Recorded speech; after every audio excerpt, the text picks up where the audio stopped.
भक्तिहृदयं श्रवणपटे यतिवरा महावाक्या जनार्दन सच्चिदानंद त्वं शरणं व्रजेश। यादवेन्द्रं दयादाता पुंडरीक्षा क्षीरसागर शयनं कमलनयनं नमस्तुते नमामि श्रीहरि।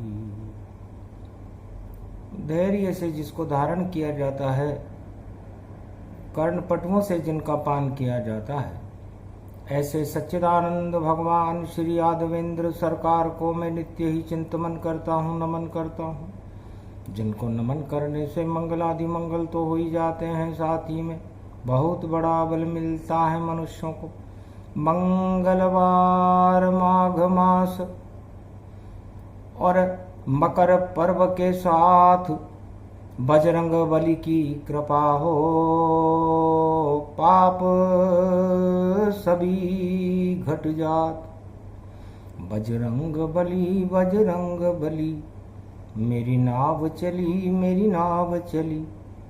जब संकट में हो भारत तो भारत की लाज बचा देना। जब भंवर नाव में फंस जाए तो उसको पार लगा देना। बजरंग बली मेरी नाव चली, मेरी नाव चली। बजरंग बली ये बाला है, ये लाल लंगोटी गोटे की बजरंग बाला के जावेगी। जहां अधर्म रूप प्रगटावेगा वहां गदा बजरंग चल जावेगी। मकर पर्व पे बजरंगी की और चले गदा हर रोज। और चारों युग में प्रथम पूज्य है और अंजनी पुत्र चौर। अंजनी के लाल हनुमान जी महाराज हैं, जिनका प्रकाश चारों युगों में प्रकाशमान रहता है, जो अतुलित बल के धाम हैं, जिनके मुखार बिंद में श्री राम है, जिनके हृदय में पूरा राम दरबार बसा रहता है, जिनके चिंतन में राम जी का चिंतन रहता है और जो सदा भगवान राम के चरणों का ही चिंतन करते हैं। चरण चापन करे राम सिय कृपा ये जानिए। एक ही भक्त अंजनी के लाल हनुमान उनको मानिए।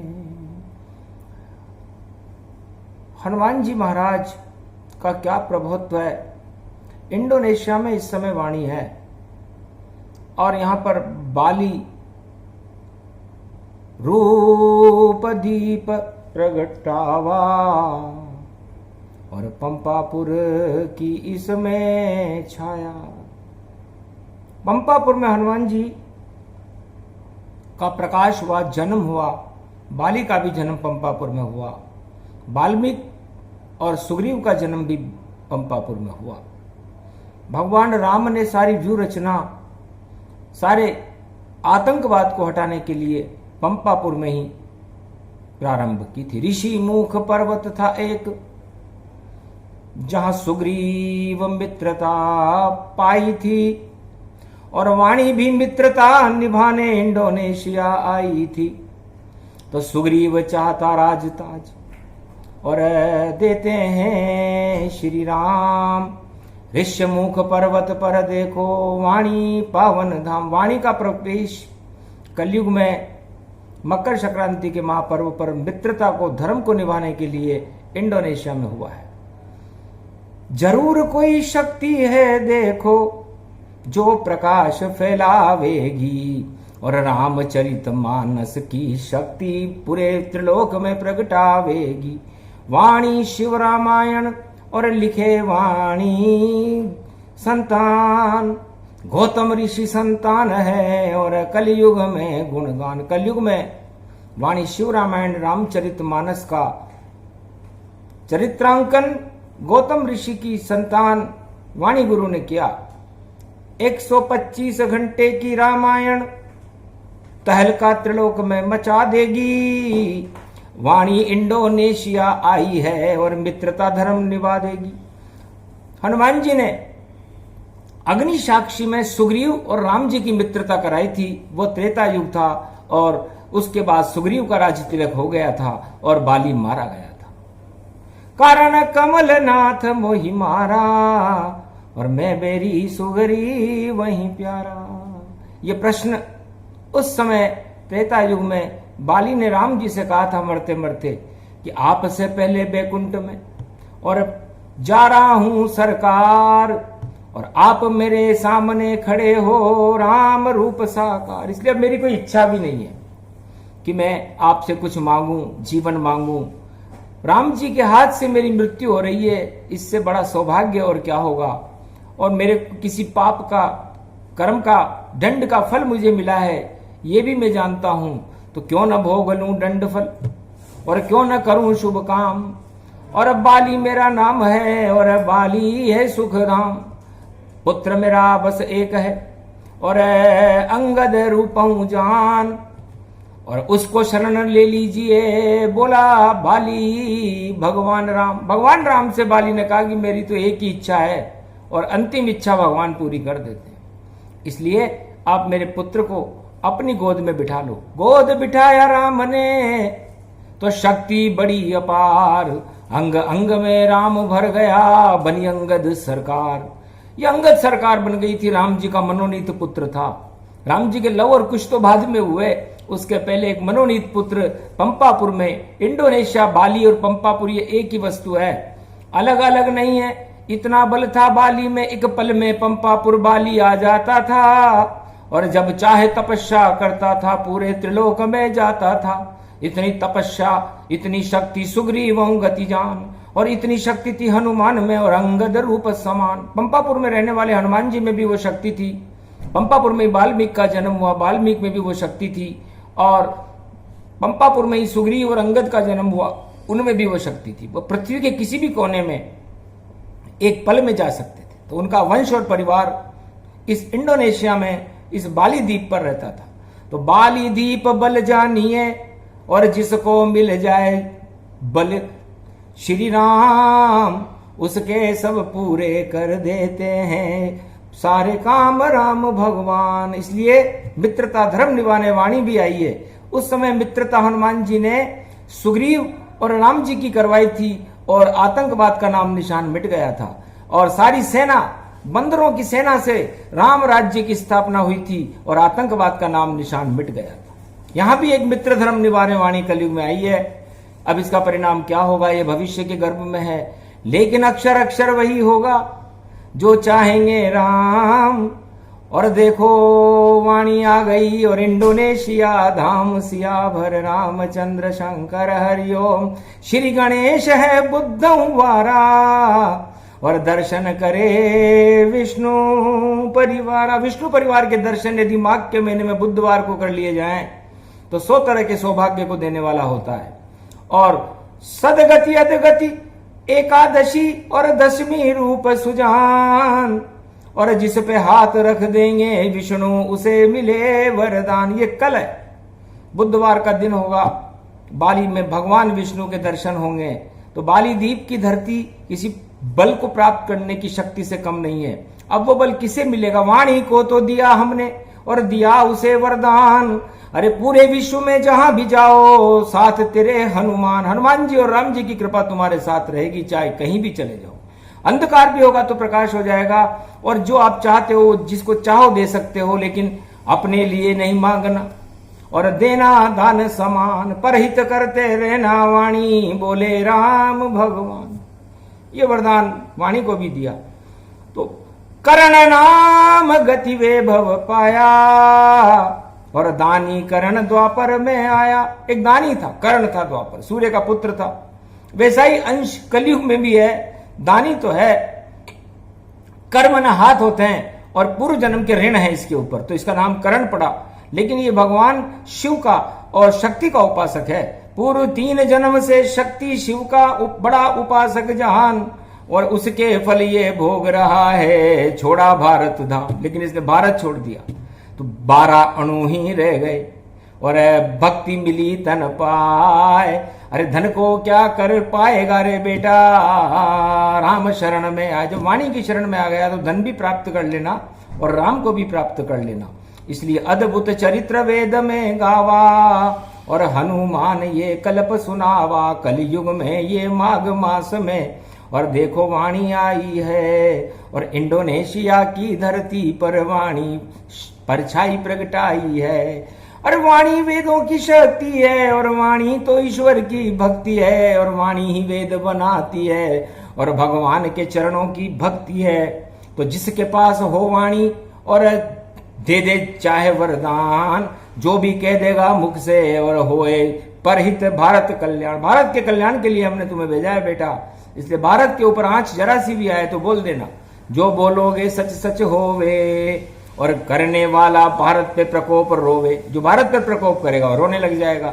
ये भारत भूमि का चमत्कार है, इसमें भगवान की शक्तियां होती है।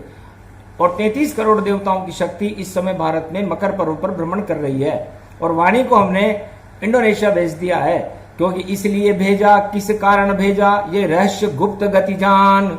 कोई नहीं इसे जानता, पर जो चाहे करे भगवान। भगवान की इच्छा अच्छे अच्छे को नचा देती है। सब ही नचावत राम गुसाई, और रवि पावक सुर सरी की नाई। इसलिए सत्ताधीश समझते हैं, संसार के बड़े बड़े राष्ट्राध्यक्ष समझते हैं कि हम हमारी प्रजा को और हमारी सत्ता सारे संसार को नचा सकती है।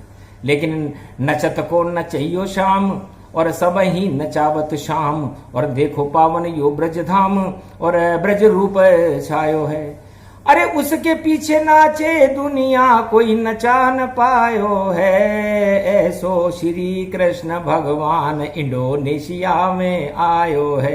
तधन धिधन धिन तननननननन धननननननन सररर पररर पररर वीर रूप गति राधे संग कृष्ण प्रगटायो है। ये तो गोधूली की बेला शाम ने वाणी में गायो है।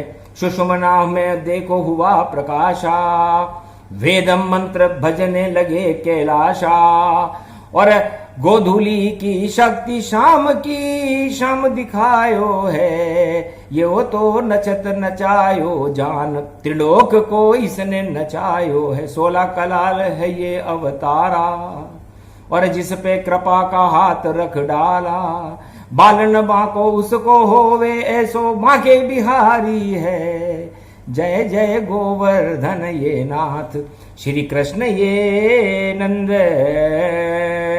नगर गति पायो। प्रेम बांसुरी बज रही ब्रज में, यो सौभाग्य दिन आयो। अरे मंगलवार पड़ गयो भारत में, माघ मास प्रगटायो। और शाम यो भारत छोड़ के आयो, जहां बुलावे शाम वहां आते हैं शाम। और शाम को भी इस इंडोनेशिया में आ गए कृष्ण भगवान। त्वं शरणं ब्रजेशाह यादवेन्द्रं दुःखभंजनं मंगलामुखारविंदम गोपातीतं केशव क्लेशनाशाय सर्व विघ्न विनाशा नतमस्तके नमो भगवते वासुदेवाय। श्री हरि श्री कृष्णा दामोदर मधुसूदना वासुदेव त्वं शरणं ब्रजेश। है ब्रजेश, ब्र का मतलब बृहत स्वरूप है। तो इंडोनेशिया की सीमा और अब अशोक सम्राट के समय की सीमा भारत की 2027 के बाद होने वाली है। कल की भगवान का प्रकाश होगा और अशोक भारत विश्व का जगत गुरु बनेगा। इंडोनेशिया और मलेशिया और सिंगापुर गतिजान, वियतनाम, श्रीलंका सब, और मिल जाए पाकिस्तान, ये सारे भारत में मिलने वाले हैं। अलय विलय हो ये गति भारी, ऐसी शक्ति नारायण सारी। ऐसा सब कुछ होएगा जब कल की होए प्रकाश। राजताज सब धरे रहेंगे और आए भारत के कल की भगवान पास। कल की भगवान भारत में आने वाले हैं, इसलिए पहले पायलट आता है, उसके बाद उनके संरक्षक आते हैं। तो वाणी एक पायलट है भगवान की, उसके पहले उसे व्यवस्था करनी पड़ती है। जहां वो कहे भगवान वहां जाना पड़ता है, आना पड़ता है, सब कुछ करना पड़ता है। इसलिए वाणी तो वाणी भई गूढ़ गंभीर ये ज्ञान, और ये तो इंडोनेशिया और बाली और हनुमान। तो यहां पर आज मंगलवार का दिन है। ओम होम मरकट बदन पर्यात मात्रा कपियंत अंजनी सुता रामदूतम महाबलाढ्य रूपम अमृत काले घोर संकटम महापवन पुत्र पवन वेगम प्रगट्यम हवियम। तो हनुमान और वाणी दोनों पर कृपा राम की होती है, और जब दर्शन कर लो बाली धाम के तो जल जाए हृदय में ज्योति। अशुभ काम बंद कर देना आज से, उसके बाद आपके हृदय में ज्योति जलने लगेगी, परमात्मा का प्रकाश होगा, आपका परिवार 7 पीढ़ी तक वैकुंठ में जाएगा, और सर्वत्र वाणी और भगवान और राम नाम का प्रचार प्रकाश करने में वाणी अग्रणीय रहेगी। विवेकानंद गए शिकागो, वाणी इंडोनेशिया आई, और पूरे विश्व में कहीं भी जा सकती ऐसी शक्ति ये प्रगटाई। मिले नहीं ये किसी को, और चाहे पढ़ ले कितना ज्ञान, ये तो कृपा है महादेव की, बोले मार्कंडेय भगवान। ये किसी जन्म के पुण्य उदय होने के बाद कहीं लिखा भी नहीं, जैसे मार्कंडेय का लिखा नहीं था कि वो अजर अमर हो जाएगा, लेकिन अमर हो गया। वाणी के लिए, इस बच्चे के लिए कहीं लिखा हुआ नहीं था कि ये कहीं कोई सिद्ध पुरुष बन जाएगा, लेकिन कृपा जापे कृपा करे श्याम, जापे कृपा करे राम, जापे कृपा करे भोले, जापे कृपा करे ब्रह्मा, जापे कृपा शारदा कर दे कंठ विराजे। ऐसी शक्ति बड़ी अपार निर्मल हृदय में साजे, निर्मल जन मन सो मोहि पावा, मोहि छल छिद्र कपट नहीं भावा। इस कारण ये 3 जन्म को अरबों जन्म को पुण्य दिखायो है, वेद में बोले मार्कंडेय भगवान, इंडोनेशिया रूपक जानो। इंडो किसे कहते हैं? ई का मतलब ईश्वर से है, और न का मतलब ये नर, ये मनुष्य है, ये डो का मतलब डोलता है इधर उधर, शिया का मतलब होता है शाह, काला पड़ चुका है, इसलिए काले लोग ज्यादा मिले और इस धरती के माए। लेकिन देखो सूरज के प्रकाश को तो काली मां सब हट जाए, तो हटाने काली मां वाणी इंडोनेशिया आई है। और देखो बाली द्वीप में वो और अमृत की परछाई है, ऐसी ज्योति के दर्शन होंगे और मिले तुम्हें वरदान, मानव जाति का करते रहना कलयुग में कल्याण। जब तक तुम्हारा जीवन है पर हित में रखना, दूसरों का भला करना, भारत की रक्षा करना, भारत के लिए अपनी जान भी जाती हो तो देना, तिरंगे की रक्षा करना। भारत की मिट्टी ही सर्वशक्ति है, ये भारत माता ईश्वर का स्वरूप है। हनुमान जी ने भी इस मिट्टी को ही अपने चरणों पे लगाया। भगवान शंकर तो इसको अपने रोम रोम में रोजाना महाकाल में रमाते हैं, कैलाश पे रमाते हैं। इसलिए कितनी पावन मिट्टी है ये, रामचरण रज इसको मानो, जिसने जमा लिया इस मिट्टी को, ईश्वर शक्ति उसे जानो। देवन के देव महादेव हो गए, ब्रह्मा विष्णु धरे रहे।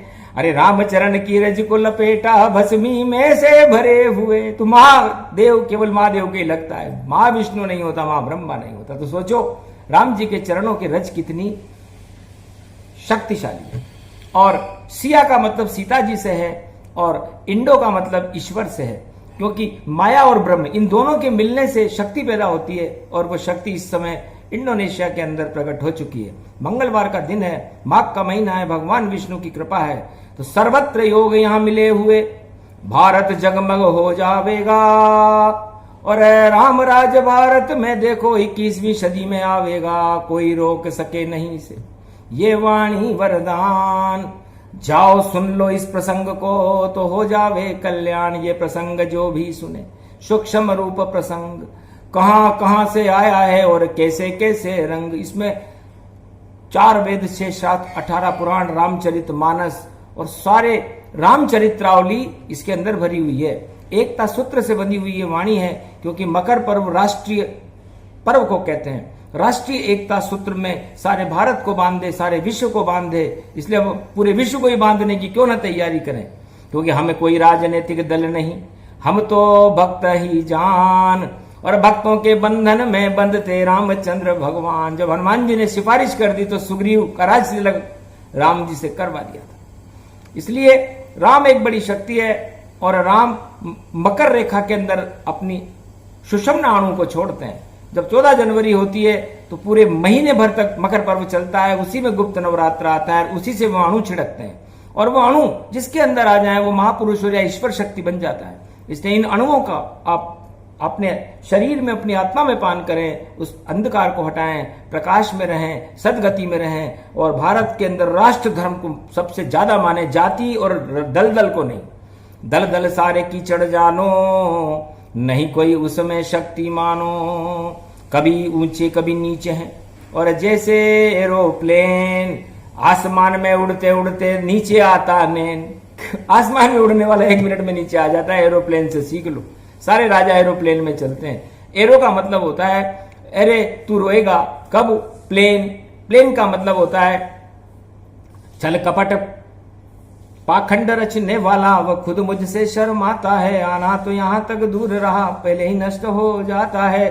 तो एरो नाम, एरो कहते तीर को, और ये अंग्रेजी शब्द, और रामचंद्र के तीर से और रावण हुआ निशब्द। तो देखो आप, और प्लेन कितने सादा थे। एरोप्लेन का मतलब आपके यहाँ पर कुछ वायुयान होता होगा, लेकिन हमारे यहाँ पर तो एरोप्लेन का मतलब है तीर। तरकश में राम जी का धनुष है और राम जी सही सीधे साधे दक्षिणाखंड में बैठ करके हनुमान जी के कंधों पर बैठे हुए हैं। अब त्रिलोक के कंधे, त्रिलोक तो उनके कंधे पर बैठे, पूरे त्रिलोक उनमें रहता, पर अतुलित बल धाम के कंधे पर और राम लखन बैठा रहता। ये पंपापुर में हुआ था। ऐसा एक भी भक्त नहीं हुआ पूरे त्रिलोक में, चारों युगों में, जिसने राम और लक्ष्मण को अपने कंधे पर बिठा लिया, अपने घर में बिठा लिया। किसी ने अपने घर बुला लिया, किसी ने उनके पांव धो दिए जनक जी ने, सबरी ने अपने घर बुला लिया, संतों ने अपने उनके दर्शन कर लिए, लेकिन कंधे पर बिठाने वाला तो एक ही अतुलित बलधाम है। और वो अतुलित बलधाम की नगरी है ये। उस नगरी में इस समय हनुमान जी भी खड़े हुए हैं, आनंद ले रहे हैं, और हम सब भगवान हनुमान जी को नमन करते हैं, रामचंद्र भगवान को नमन करते हैं, श्री कृष्ण को नमन करते हैं, शक्ति को नमन करते हैं और बाली दीप को नमन करते हैं। क्योंकि ये पंपापुर जानिए, प का मतलब परम पिता परमात्मा से है और पुर का मतलब उसका निवास है। तो इस समय भगवान का प्रकाश और भगवान की शक्ति इंडोनेशिया में प्रकाशमान है। उस प्रकाश के हम दर्शन करें जो आपको कल भगवान की कृपा से दिए जाएंगे। और मंगल सुने प्रसंग रूप गुण गाना, और उस पे कृपा करे राम हनुमाना। ये प्रसंग सुनने से राम और हनुमान की कृपा मिलती है। 10 इंद्रियों में शक्ति प्रकट हो जाती है, अंधकार हट जाता है, पाप हट जाता है। कई जन्मों के पाप हटने के बाद जब आत्मा में भगवान का प्रकाश होता है तो फिर उसे विश्वास हो जाता है। और जब आत्मा को विश्वास हो जाए कि परमात्मा ही सब कुछ है, तो परमात्मा और आत्मा में कोई भेद नहीं रहता। इसे ही मुक्ति के क्षण कहते हैं। यही सबसे बड़ा योग है जिसे वाणी ने इंडोनेशिया में एक शब्द में सिखाया। जय श्री राम, जय हनुमान।